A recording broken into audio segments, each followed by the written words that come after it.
Third quarter, I think you were down 6 and you went small, Joey and a bunch of guys around Chris. Well, just a feeling. You know, I just felt like we needed some energy, like we was lifeless. You know, like we just didn't have any pop, and I just thought, you know, maybe Joy can come in, just run up and down the court and get us a little juice, get us a little life going. And you know, he was active, and it just seemed like it kind of picked us up. We started running a little bit. We got a few more easier baskets, and you know, I thought AP and Chris in the second half was just huge. And I thought Jamario defense on Josh, and you know, we put him on Josh Smith when they went small, and I thought his defense, you know, he had 4 points second half after having 20 in the first half. What's the way Chris is sort of kicking the ball out when he sees that double team coming? Having a small lineup would give you another shooter, another guy who can. Well, it wasn't necessarily that, but we just felt like we just need some energy. You know, they were switching everything, and they was keeping everything packed in, and just having two big guys on the court. They weren't going to allow us getting that, so I just felt like if we get another guy who can shoot the ball or put the ball on the floor a little bit, that was open some things up for us. You mentioned Jamarios defense. He was a little quiet earlier on through the game, but he really did ignite things defensively. He did. He got some steals. He had a huge block on Joe Johnson, which resulted in us getting a three-point play, and you know, he did a good job for us defensively.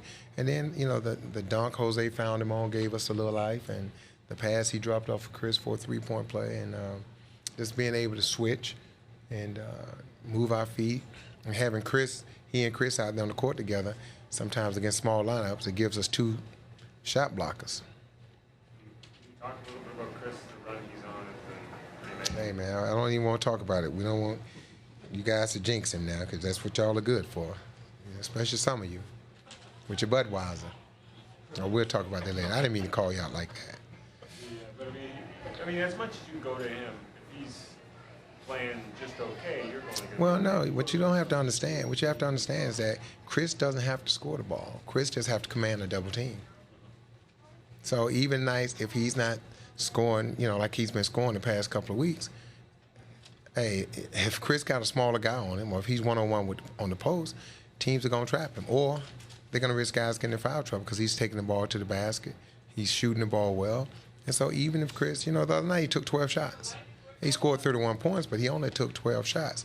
He's getting the ball. And the biggest thing Chris is doing is he's trusting his teammates. He's getting the ball out. And, you know, I just felt like, you know, even though he was scoring for us, I felt like we needed someone else to score a basket. And AP hits a shot. Jamario gets a dunk. Just felt like, you know, because you hate to just make Chris feel like he's got to score a basket. And I thought a couple of guys got some timely baskets for us. Is that efficiency he's showing because the shots he's choosing are better? Because he's passing at the right times and then attacking? Yeah, I mean, he's very patient. And, you know, Chris is just in one of those modes where you just feel like if he gets the ball, he can score. No, actually, the 2 games before this, it's been a little struggle, but just got in a rhythm in the third quarter, and you know, it's all off of Chris because you know he commands so much attention and double teams, and you know it's a bonus when we can hit those shots to capitalize off of teams doubling him. He seemed to be the story of the game instead of waiting for the cavalry to come. That seemed to was what happened in that fourth quarter stretch. What was the difference for you guys?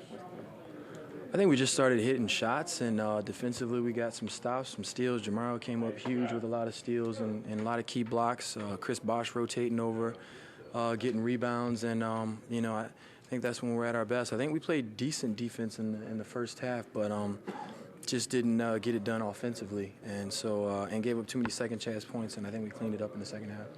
Anthony, can you talk a bit about Chris's performance? 13 fourth quarter points. Well, I'm voting for him for the All-Star game. I got a T-shirt ready. I'm gonna bring it out. No, he's you know, and it was one of those games where I looked at the end of the game and he had 35 points, you know, and he just is unbelievable. He does so many things out there and exerts so much energy, and you know, obviously we're a different team without him. So he's just put us on his back, you know, for the last couple of weeks now, and you know, I think that's the huge reason why we've been able to string a couple wins together. Anthony, what does it say that he's scoring these numbers on? I think he only had 17 shots tonight. He had 12 the other night. I mean, is that just because he's choosing the right times to give up and the right times to go for it? Yeah, I think he's found that balance of when to attack, when to go quick before the defense sets, and when he's drawn the double team that he's done his job and kick it out, and hopefully we can make him pay for that. So he's just playing really efficient basketball, and I think that's what our team has to do. We have to be real efficient, especially on the offensive end. As many shots I block or as many steals I get, that's the less shot opportunities they get. So, I just wanted to come out and try to contest every shot and grab every loose ball I could get. And they was throwing it right in my hand, so I grabbed it, and we got some fast break points. And that one play in particular where you went up, you got the block, you guys come down the court, you drive, look like you're going to crown Josh, and then just hand off nicely. Yeah, I got the block, and I came down, and I waited a little while, and then, my man turned his head, and I went down the lane. And so when I was going to dunk it, but I went up to dunk the ball, and he turned and looked at me, so I just wrapped it around and dropped it to Chris. Got a three-point play out of it.